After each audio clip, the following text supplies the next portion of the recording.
anni.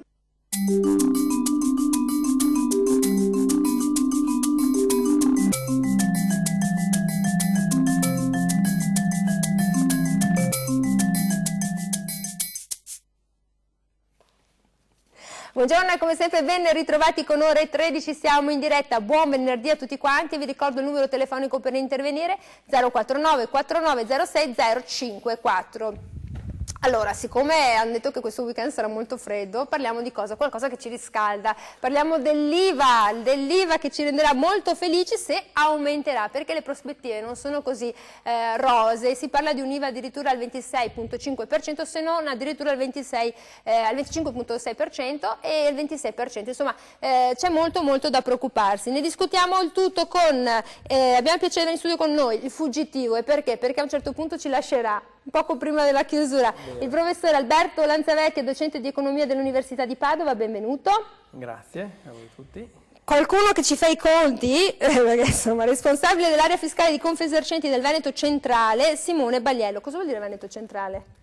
Veneto Centrale, che comprende Padova e Vicenza. Oh là, e quello abbiamo chiarito. E abbiamo il piacere di avere in studio con noi Luca Montagnin, presidente della CNA di Padova, benvenuto. Grazie, buongiorno a tutti i telespettatori. Allora, quante volte il spauracchio dell'IVA ce la siamo sentita qui sulle spalle, no? Quando dicono ti sale la carogna, perché vuol dire che un quarto di quello che andremo a comprare sarà tassato e andrà molto male a chi è nel settore magari anche dei servizi, abbigliamento, scarpe, turismo, albergatore. È una situazione davvero complicata. Pensate che ogni punto di IVA vale circa 5 miliardi di euro e rialzarla sarebbe un bel colpo per gli italiani. Si dice che quella al 4% che è collegata ai beni di prima necessità sia praticamente intoccabile, immodificabile. Che cosa verrebbe modificata? Quella che adesso paghiamo al 10% andrebbe al 13% e quella che adesso è al 22% entro il 2021-22, non si capisce bene, potrebbe andare al 26%. Professore, ci dia una bella notizia, ma secondo lei questa IVA che potrebbe davvero uccidere forse anche i consumi, forse l'alzeranno, cioè, dovranno fare qualcosa? Sì, allora, in termini immediati il governo ha una manovra immediata, è quella di imporre un'imposta sui consumi maggiori, che è il modo più rapido per fare cassa, come si suol dire. L'alternativa è la tassazione dei patrimoni immobiliari. Quindi, cioè tradotto cos'è l'IMU? Sì, un IMU o una patrimoniale sulle seconde case, prime case, il ritorno dell'IMU, insomma il patrimonio immobiliare o anche sui depositi in conto corrente, che già è stata introdotta, sono le vie più rapide per fare cassa. Addirittura la più rapida è quella sui depositi finanziari, perché il saldo in banca è noto in tempo reale, un decreto del venerdì sera può dire alle banche domani mattina tassa prelevate lo 0,01 e il lunedì lo Stato... Ma tutti secondo lei? Cioè nel senso, io ho il mio conto corrente, si sveglia l'amato della situazione e mi dice domani si prelevano... perché in Europa ci siamo centrati. Dipende dallo stato di disperazione del governo. A crescente stato di disperazione, questa è una manovra del disperato che il venerdì può avere la forza e l'imperio di decreto di imporre alle banche il prelievo forzoso. Questo insomma, è il massimo. Ovviamente a metà strada c'è la tassazione sugli immobili, che richiede almeno una volta all'anno il gettito, quindi pospone di un anno l'incasso.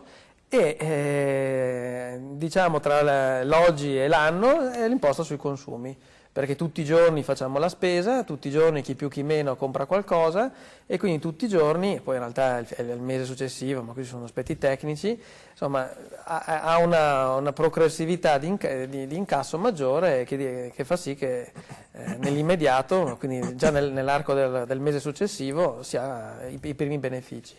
Quindi questo è per dire che il ventaglio di possibilità di tassazione è ampio. Questa manovra potrebbe avere un suo senso se ricondotta nell'ambito di un ripensamento tra imposte sui consumi, cioè la spesa di tutti i giorni, che però in realtà c'è anche l'automobile, non c'è solo la magari ci sarà il ritocco sulle accise, tutte queste cose qui che piacciono tanto agli italiani. O l'imposta sui redditi. Non è un mistero che ci sono stati che hanno imposte sui redditi molto basse e che quindi poi di fatto spostano tutto sul consumo e anche poi saper differenziare tra beni di lusso e beni di necessità. Ad esempio, per rimanere nell'alimentare, ma perché non si differenzia un bene di qualità come può essere il biologico o del commercio eco o della prossimità, il prodotto in Italia rispetto all'importato? E quindi differenziare in base anche a una scelta di valore o anche di rispetto del territorio, cioè delle nostre aumentiamo produzioni. l'IVA quei prodotti che magari, non so, voglio dire, i noti panini imbottiti che piacciono tanto. Sì, e quindi differenziare, a volte è stato anche un tentativo di tassare le bevande con lo zucchero, perché dietro c'è una scelta politica. Quindi va bene adesso magari l'urgenza di sistemare il bilancio, che comunque non è certo l'IVA che lo sistema, perché col debito pubblico che abbiamo non è certo che con l'IVA che lo sistemi, per cui adesso c'è questa urgenza. Però voglio dire che se fosse tutto ricondotto in una scelta appunto della politica, dove la politica incomincia a farsi carico dei bisogni dei cittadini, di immaginare una società diversa e allora anche tramite i consumi orientare ad un artigianato rispetto ad una produzione industriale, una produzione locale rispetto a un'importata, un biologico rispetto a una chimica diffusa nell'agricoltura. Queste sono scelte politiche, che società di consumi immaginiamo e allora poi con la tassazione differenziare. Cioè, quindi lei dice mettiamo un'IVA agevolata per chi si comporta bene anche nel settore degli alimentari, del turismo. Certo, ma perché il biologico costa di più rispetto al non biologico? Se solo con la tassazione gli rendessimo a pari prezzo, allora il cittadino cosa sceglie? Di mangiare chimico o mangiare sano?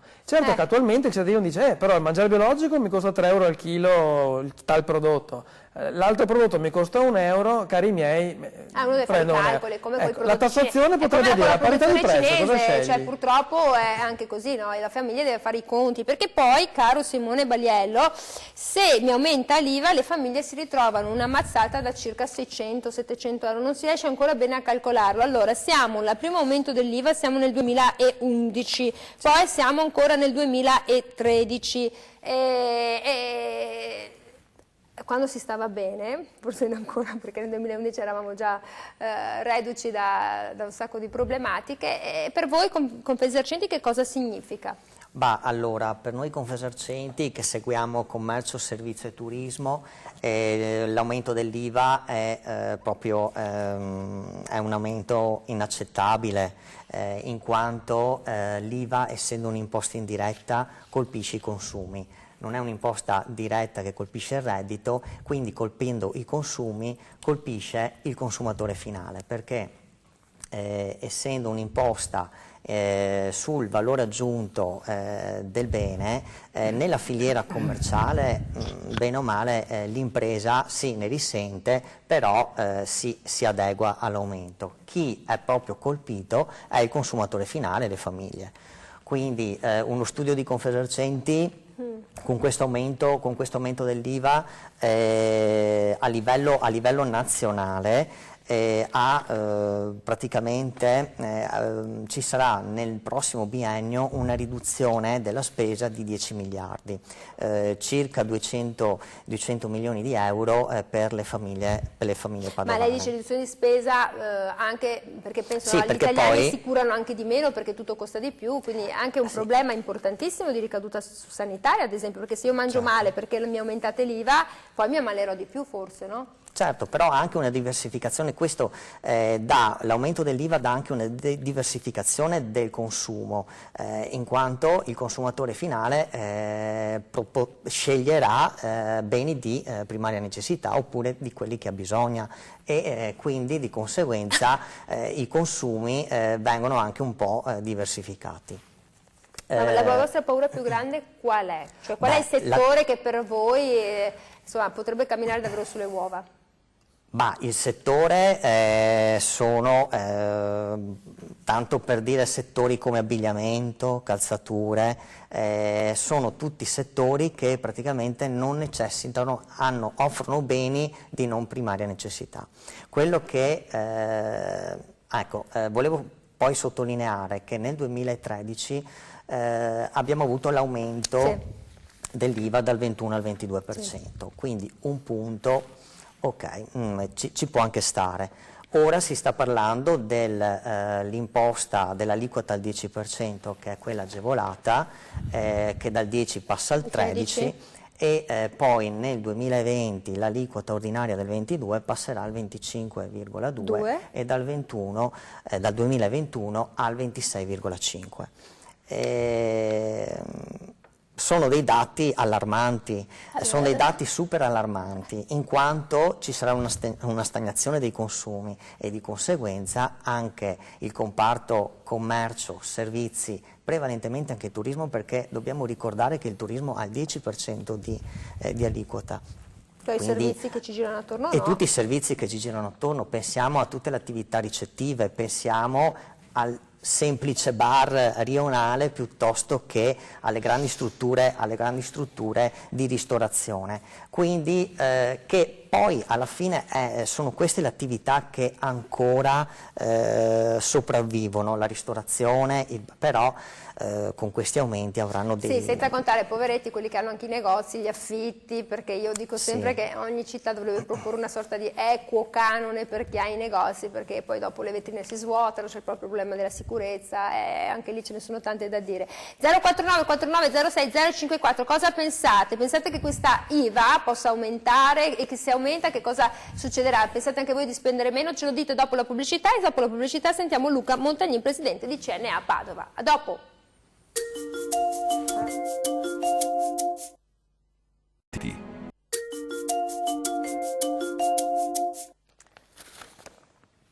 Eccoci qui, siamo rientrati con la diretta 049 49 06 054. Allora, questa IVA sarà l'ennesima fregatura per i consumatori, perché tutti quanti vogliono fare bella figura, pace fiscale, flat tax, quota 100, reddito cittadinanza, ma ci vogliono i soldi per fare le cose. Quando si fanno le cose e tu li sposti da un'altra parte, cioè quando la coperta è corta, o ti copri le spalle o ti copri i piedi, qualcosa rimane scoperto. Luca Montagnin, presidente di CNA Padova.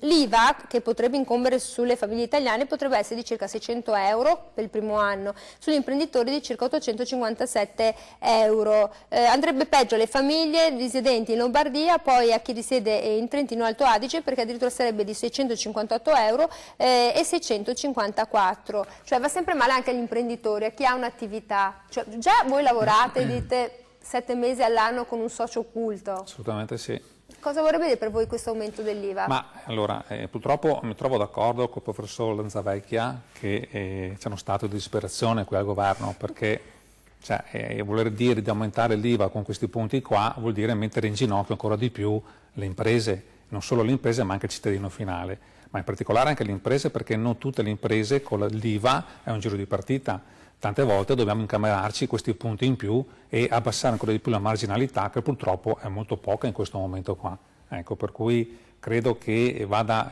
cercato altrove questa necessità di soldi per fare il pareggio di bilancio, insomma. Quindi questa è la cosa che la preoccupa. E lei cosa pensa quando sente che il ministro Tria dice bisogna farlo, gli altri dicono no, non bisogna farlo? Cioè è una gara forse a negare l'evidenza? Ma io credo che poi dopo le elezioni europee si andrà proprio a vedere il risultato finale quale sarà. Perché per il momento c'è una gara ping pong, no, si deve fare, non si deve fare, creando appunto uno stato di agitazione e creando un fermo anche rivolto per le imprese e per le attività, perché sostanzialmente il mercato è fermo, non c'è ripresa, anche se l'ultimo trimestre quest'anno qua è un anno che andrà lento, secondo assolutamente voi? Sì, cioè assolutamente sì. Pensiamo solo all'aumento dell'IVA dal 10% al 13%, anche per le imprese edili che già soffrono enormemente il settore dell'edilizia. Cosa può comportarne? Il 4% non si tocca perché sarà la prima casa, però il 10%, portare al 13% 3 punti in più, dal 22 al 26, cioè veramente credo che sia una cosa assurda. Cioè io li pagherei volentieri tutte queste tasse, questo IVA, però vorrei dei servizi, vorrei davvero quello che mi chiedi. Sì. Cioè, perché allora andiamo nei paesi del nord Europa dove l'IVA lì davvero pizzica, però magari c'hai l'asilo nido per il tuo figlio, ti mandano il kit, c'è una serie di servizi di welfare forse più è gestito meglio, forse sono meno persone, non si sa, sono meno abitanti, sarà quello.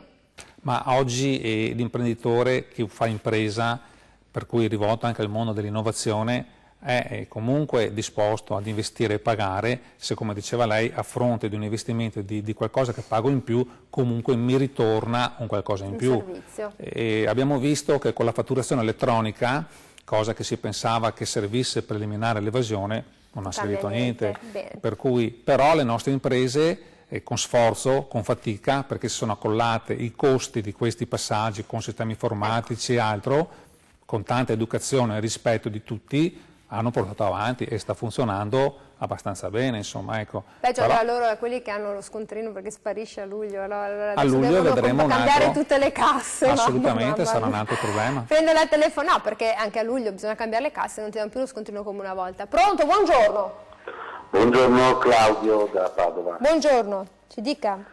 C'è una cosa che mi lascia sempre basito per quanto riguarda l'IVA, l'IVA sui prodotti per i neonati.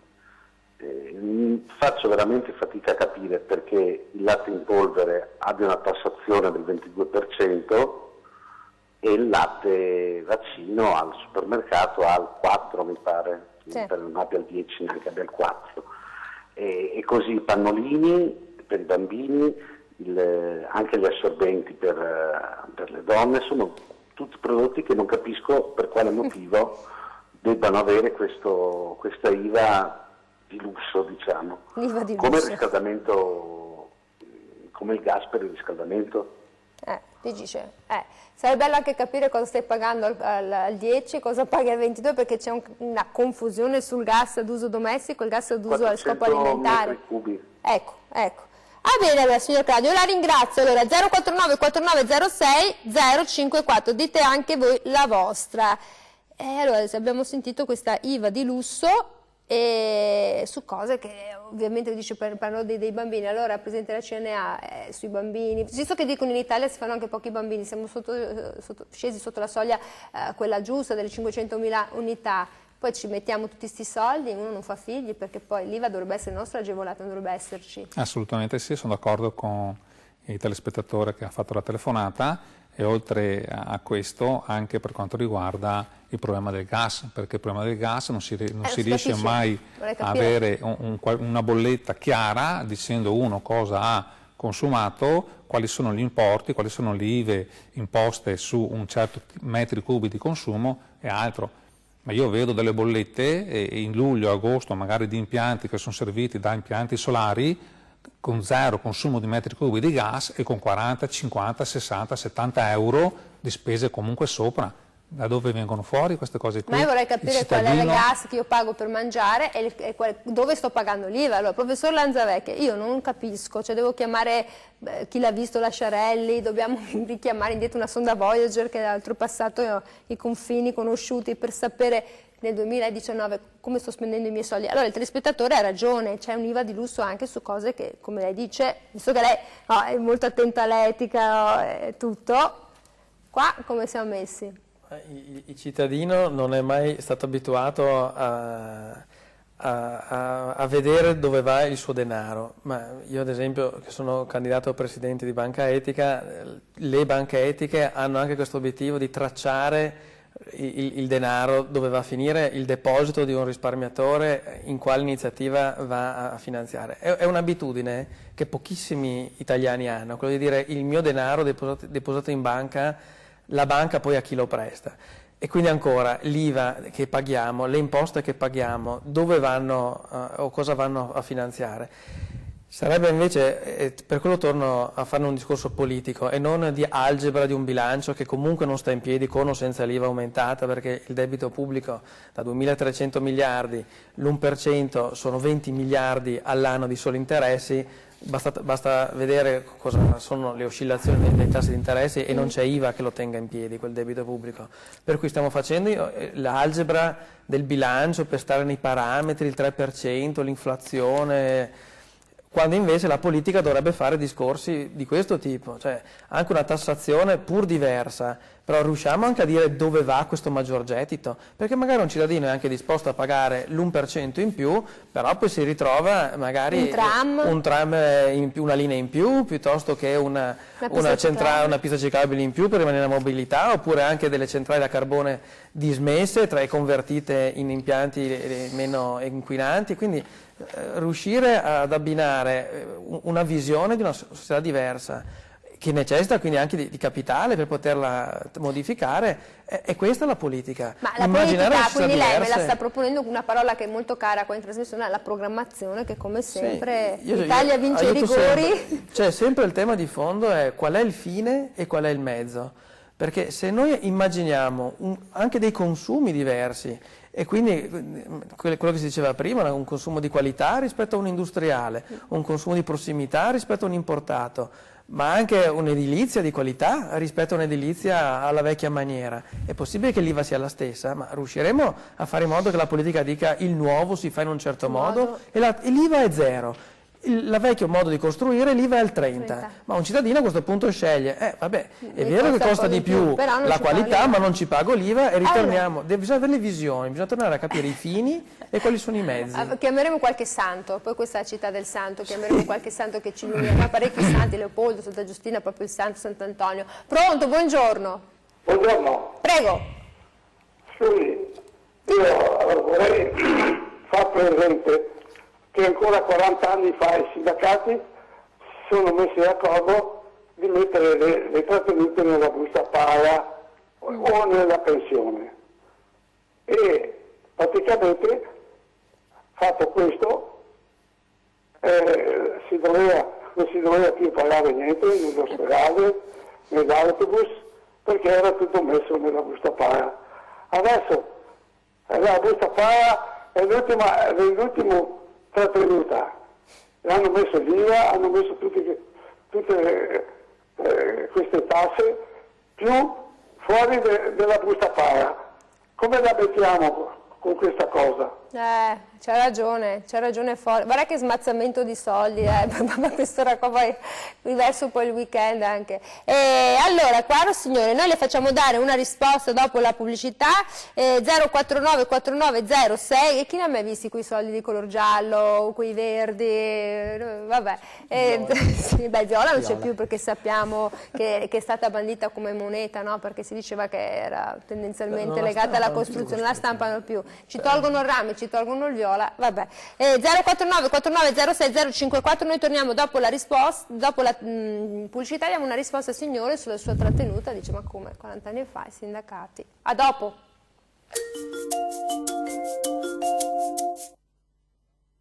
Matrimoni. Costa tutto così tanto, come faccio?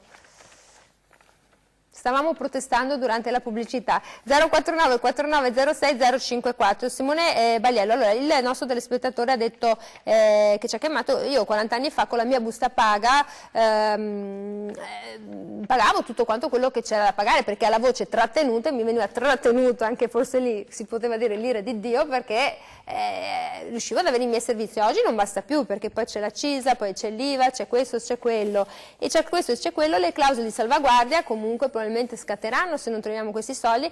E a proposito di beni alimentari, perché non tutti sono al 4%, la carne, il pesce, il miele, i dolciumi sono pensate, la carne e il pesce dal 10 potrebbero arrivare al 13, come anche tutto quello che concerne appunto la ristrutturazione, i lavori di casa, come dicevamo prima, il trasporto locale, il tempo libero, ristoranti, cinema e teatri. Voglio dire spendi in cultura, cioè paga in cultura. E allora, tra quello che ci ha detto il signor di prima e questi dati qua, come stiamo? Freschi?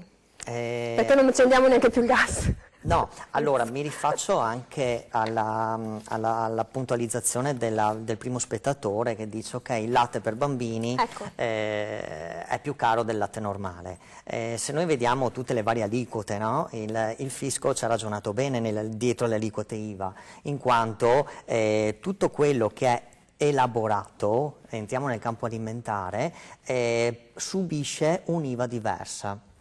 latte normale 4%, latte elaborato 10%, alimento normale 4 o 10, si arriva anche al 22 sempre nel campo alimentare. Quindi questo è un gioco per far sì che di indirizzare anche un po' i consumi verso quei prodotti ad aliquota più elevata e quelli più richiesti, e quelli più che hanno una evoluzione dal punto di vista produttivo e commerciale. C'è la trasformazione alimentare, cioè dal bene subisce di prima necessità, la trasformazione chimica dell'agroalimentare. Esatto, poi non ne facciamo a meno per i bambini ad acquistare il latte piuttosto che il pannolino, e quindi di conseguenza l'IVA qui difficilmente me la mettono al 4%, quindi è anche questo un po' il problema, è la richiesta di determinati prodotti, e quindi si va ad un'IVA Allora, diversa. ma scusi, ma chi dovremmo protestare? Noi che siamo i consumatori? Chi dovrebbe mettersi una mano sul cuore? Dovrebbero protestare come stiamo protestando anche tutte le associazioni di categoria, e poi tutto il complesso di chi segue e di chi ha detto ai lavori, di far notare proprio queste problematiche. Per quanto riguarda il commercio e servizi, questo aumento dell'IVA porterà ad una diminuzione drastica dei consumi, quindi di conseguenza una chiusura delle varie attività. Questo è un dato di fatto, in quanto molte attività non pensano neanche al passaggio generazionale. Noi come associazioni, Confesercenti, CNA, noi stiamo sempre accanto alle nostre imprese. Cerchiamo di anche, come Confesercenti abbiamo anche formato dei distretti del commercio nei vari punti e nei vari comuni più importanti, proprio per far fronte a questa imposizione fiscale che è arrivata ad un certo punto non più sostenibile. Ma chi ve lo fa fare tenere aperti i negozi o le attività e i servizi? Allora, le attività e i servizi servono, il negozio commerciale fa parte anche della nostra cultura praticamente, no? Però... anche il negozietto fa parte della nostra cultura.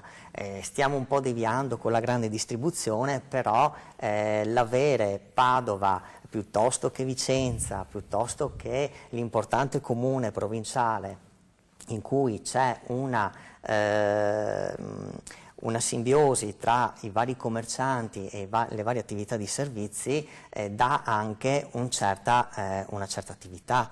Dice, dà anche lustro alla città, il fatto che ci sia il tram che mi arriva proprio dove, non so, c'è il panificio. Accanto a questo c'è la sicurezza, ci sono tutti vari elementi che devono essere curati e quindi che deve essere seguito accuratamente. Sai che le piace vincere facile, lo sa che c'è questa...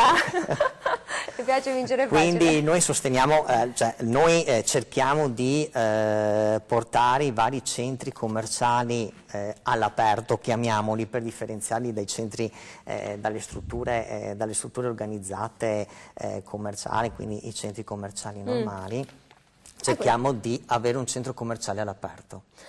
Tra l'altro poi lei parlava anche della grande distribuzione che sta facendo un po' marcia indietro, infatti nei vari rioni, nei vari centri storici cittadini stiamo vedendo delle aperture anche di piccoli micro supermercati di grandi catene, stanno tornando un po' indietro anche loro, questo abbiamo visto.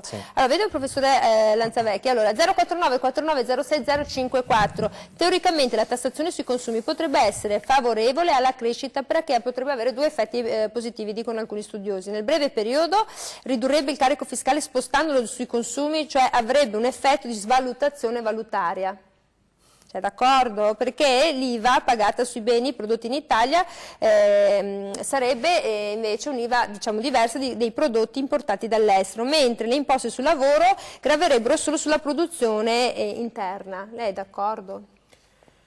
Allora, qui si entra nel tema dell'IVA comunitaria, quindi per le imprese che importano rispetto a quelle che esportano, qual è il carico effettivo.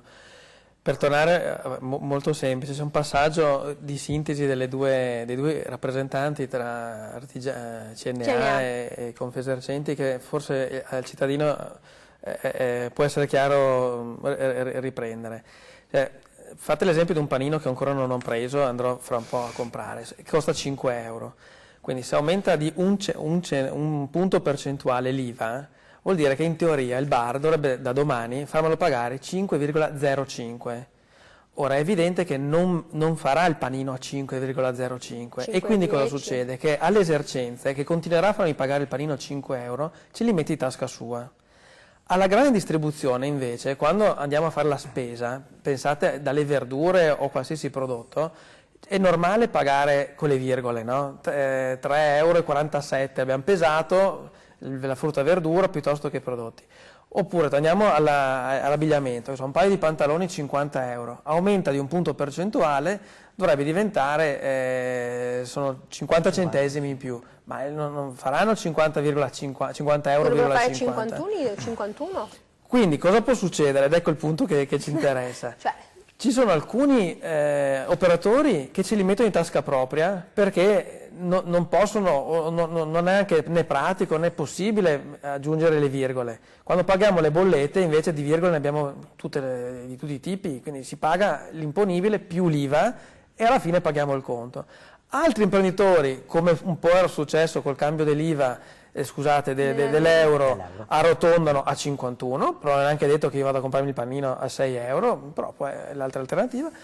Oppure, ed ecco qui arrivano un po' gli arbitraggi, un po' nelle pieghe dell'Unione Europea, cercare di non avere l'IVA tra gli acquisti, avere l'IVA alle vendite e allora cominciare a dire ho un vantaggio anche tra ciò che importo e ciò che esporto, ciò che produco rispetto a ciò che esporto. Ora, forse nel lungo periodo, col tempo arrivano anche questi discorsi, però nell'immediato non è che uno cambia il suo modo di importare o di produrre perché è aumentata l'IVA.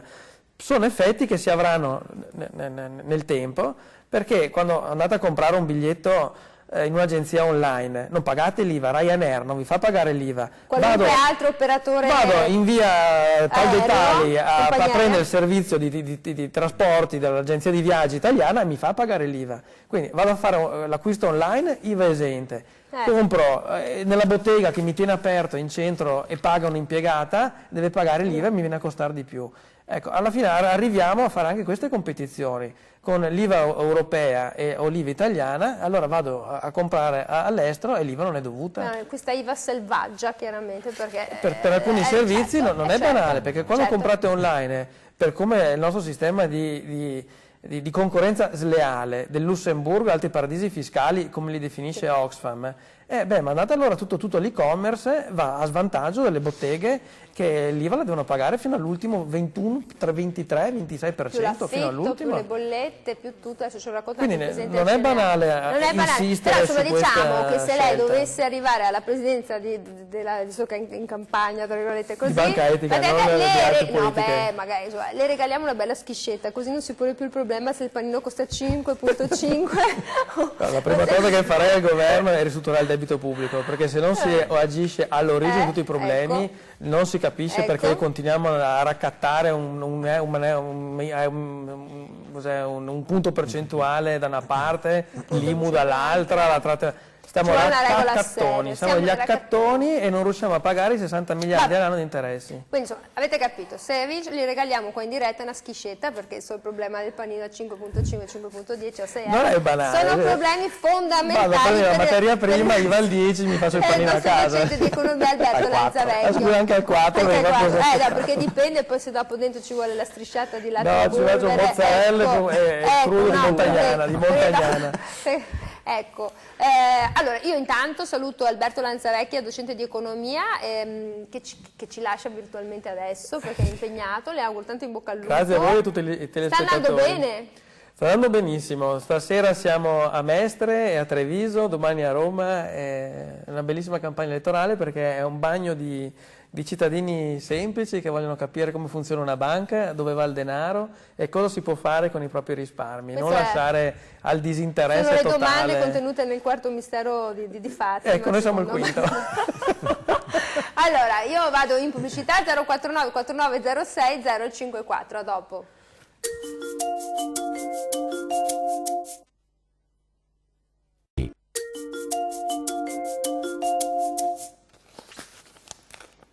Eccoci qui, siamo tornati in diretta 049 49 06 054. Allora, abbiamo appena salutato il professor Lanzavecchia che ci ha detto come l'aumento anche di un punto percentuale di IVA possa andare magari anche nell'immediato a contrarre i consumi o a mettere in situazioni di difficoltà le categorie economiche. Allora, Luca Montanile, che è presidente di CNA di Padova, voi che sentore avete? Perché la situazione, come abbiamo sentito, è piuttosto tesa, difficile, è una clausola di salvaguardia che magari a casa le persone non conoscono, ma nel 2011 il governo Berlusconi la firmò per poter fare delle manovre e rimanere nei parametri europei. La stessa cosa l'abbiamo fatta con questo governo, cioè noi al 31/12/2019 dobbiamo trovare questi 23 miliardi di euro e mezzo, non li troviamo, scatta l'IVA, è come dire, un paracadute che ci ha messo l'Europa, che abbiamo fatto con l'Europa. Io sono convinto che questa sia una manovra che non si attuerà poi, perché comunque attuare una manovra di aumentare questi punti e far ricadere la manovra sempre addosso alle imprese e al cittadino finale non porta bene. Il governo attuale vuole confrontarsi con le imprese, dice di parlare con le imprese, però se poi ha in mente questa manovra non sta parlando con le imprese, non sta parlando con gli imprenditori, non sta parlando con chi sta sostenendo oggi la nostra Italia. Perché ricordo, sono sempre le piccole imprese, il tessuto nostro, che sta portando avanti questa realtà.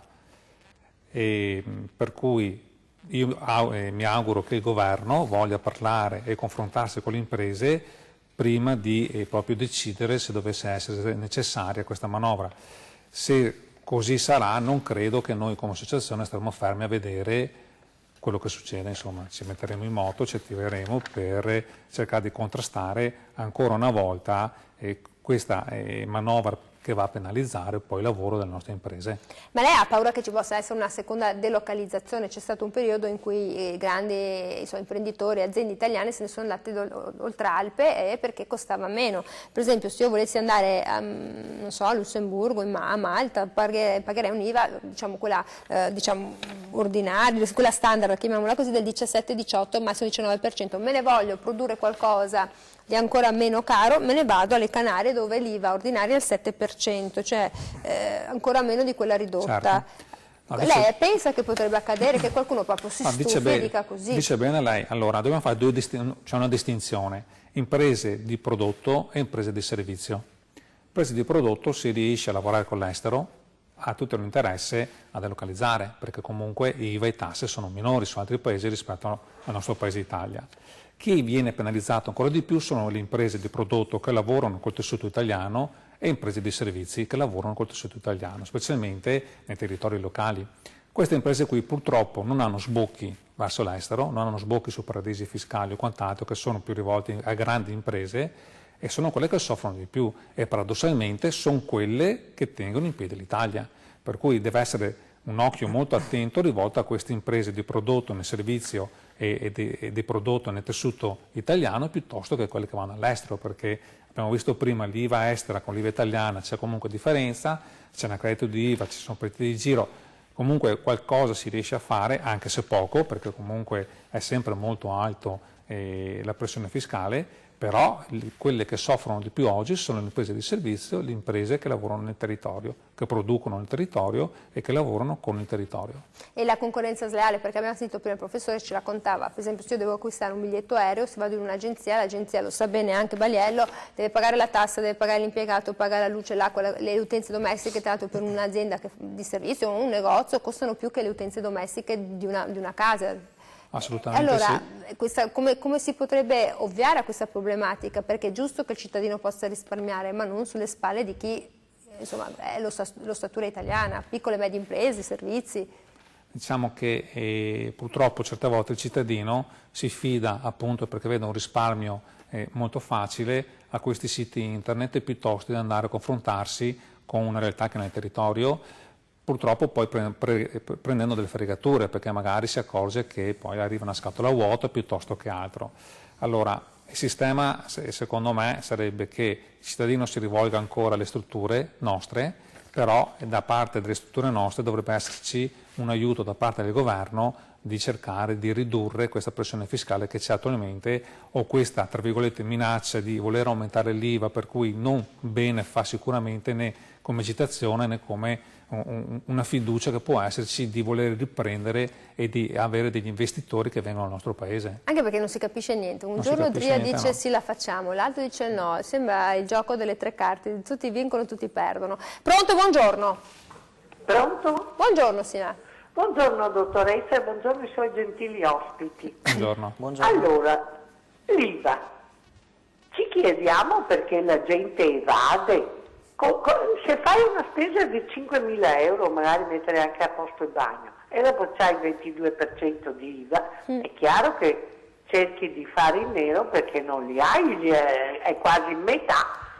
Quindi io voglio dire, non è che dovrebbero anche questo governo, e chiedo anche per gli anziani che andiamo incontro a necessità di cambiare il bagno, di avere le cose più adeguate, la doccia, la vasca, le medicine, perché non tutte ce le passano. Voglio dire, questo 22%, almeno in una soglia di età, di tutelare, compreso il canone della televisione. Io per esempio la RAI non la guardo mai, li guardo voi. Però se la trova in bolletta, signor. Per vedere la nostra gente. Per cui non capisco, aumentano l'IVA e diminuisce il lavoro, non prendono niente, anzi diminuendo la gente fa girare un po' di denaro anche per le necessità, perché se si rompe il tetto, abbiamo la casa, si rompe il tetto, con 1.000 euro di pensione come facciamo a spendere 20.000 euro di tetto e dopo l'IVA? Certo. Guardi, vorrei avere una soluzione, o specialmente che questo Veneto fosse libero, e di trovare una soluzione soprattutto per rispetto degli anziani, se no ammazzateci tutti. No, ma come signora? Ma no.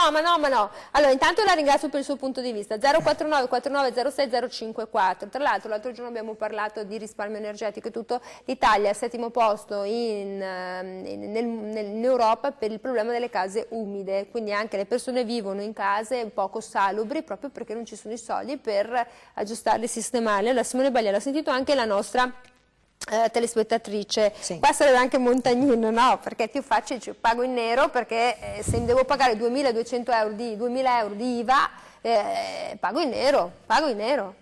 Ma purtroppo il problema del nero succede questo, il problema dell'evasione è questo, no? Per cui aumento l'IVA, aumento le imposte, il cliente finale che l'IVA deve pagarla preferisce magari trovare una scappatoia, che è quella di pagare in nero. E questo non vuol dire che sia a favore anche delle imprese, perché comunque un'impresa strutturata deve fare fatturato per mantenere i costi, pagare i dipendenti, certo, e così via. Si trova in difficoltà tante volte l'impresa. Non stiamo a pensare che nero, le piccole imprese facciano nero e vadano.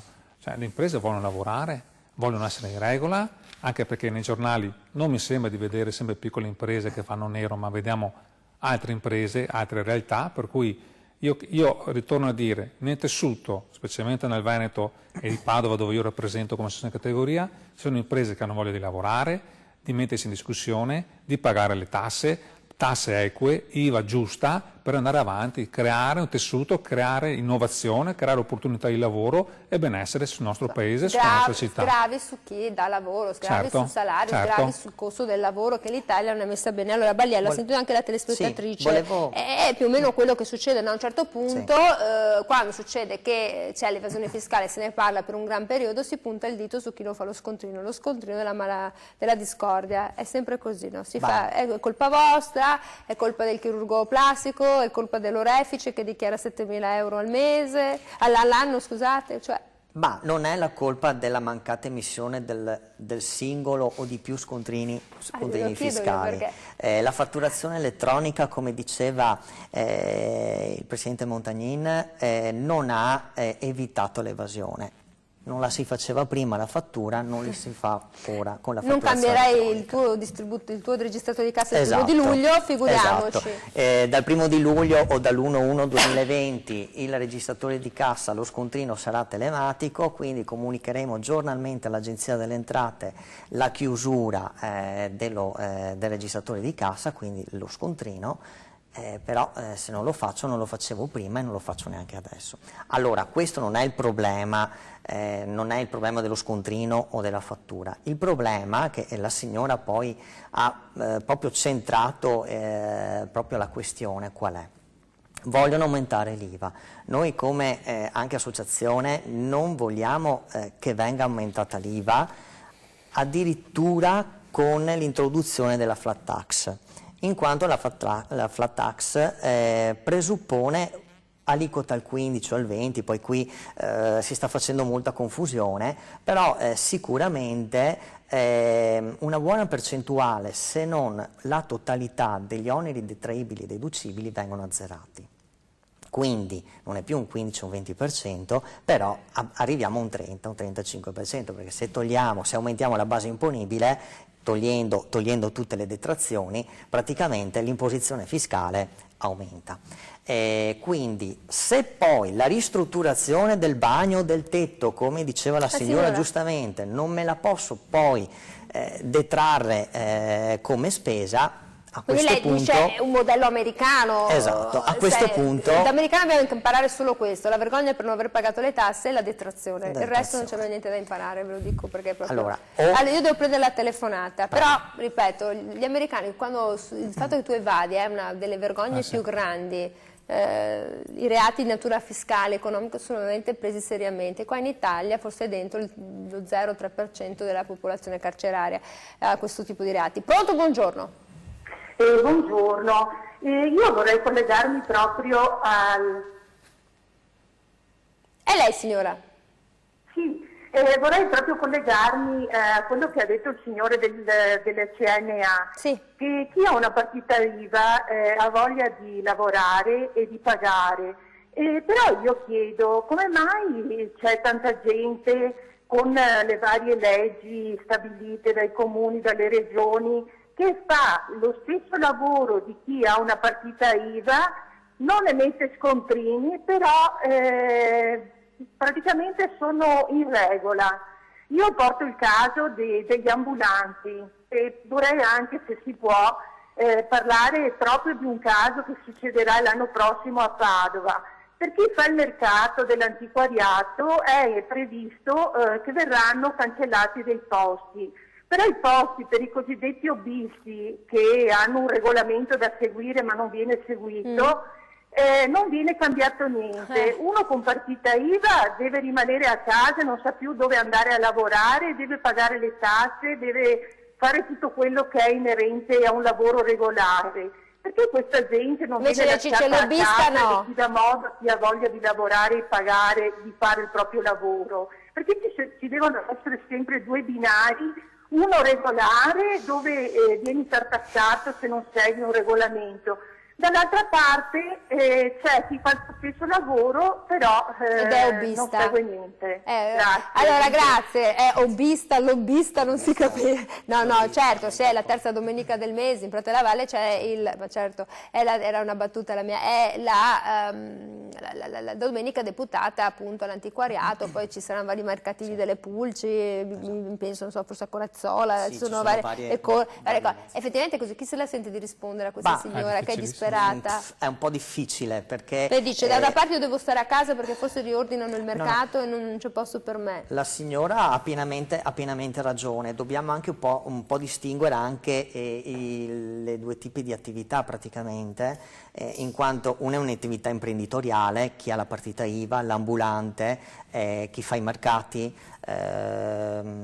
con i mercati fissi oppure itinerante, e chi fa lobbista. Lobbista è la persona fisica che non ha una posizione, giustamente... Però vende Vende. Questa è una normativa amministrativa fiscale che purtroppo che io sia un medico che lavoro nel privato sì. o che lavoro nell'azienda sanitaria, sono sempre medico. Certo, se sbaglio. però lobbista voglio puntualizzare, non fa ogni settimana vabbè, come l'ambulante. Capito, ma c'è il lobbista che va a Padova la terza domenica del mese, andrà a Verona la seconda, certo. andrà a Corezzola la terza, certo. e riesce a riempire quasi tutte le sue domeniche, il sabato e altri giorni a settimana. Certo, qui io sono pienamente d'accordo, è la categoria che è questa praticamente linea di attività che non è un'attività praticamente, e quindi va un po', non dico a guastare, ma è di parallelo, in parallelo all'attività, bisogna regolamentare, sono le varie attività che devono essere un po' regolamentate. Allora, signora, ha capito. Qua bisognerà capire bene invece che cosa succederà poi con tutta questa regolamentazione anche delle varie piazzole di sosta, perché c'è una grossa rivoluzione. Io devo chiudere però una battuta da Luca Montagnin. Avete fiducia? Ottimismo? Fiducia, ottimismo sempre, perché come imprenditore, se non abbiamo fiducia e ottimismo di noi stessi, di quello che stiamo facendo, veramente con quello che ci stiamo affrontando, credo che venga meno. Per cui fiducia, ottimismo in noi stessi, di portare avanti il nostro sistema, sperando che il governo riesca a trovare le soluzioni giuste per non andare a gravare ancora di più sulle nostre aziende che già oggi sono in difficoltà. Mi sa che tanto arriva Draghi, il governo tecnico, non so. Messa, grazie a tutti coloro che ci hanno guardato, che ha chiamato, che ci ha ascoltato da casa, speriamo di avervi dato qualche risposta o comunque fatto fare una riflessione. Io ringrazio davvero molto Simone Bagliello, responsabile area fiscale Confesercenti Veneto Centrale, per essere stato con noi, è la sua prima esperienza televisiva, sì, bravissimo, promosso. Grazie davvero a Luca Montagnin, presidente di CNA Padova, per essere stato con noi. Abbiamo già salutato prima Alberto Lanzavecchio, docente di economia, che è scappato, dove aveva degli impegni. Noi torniamo domani, arrivederci.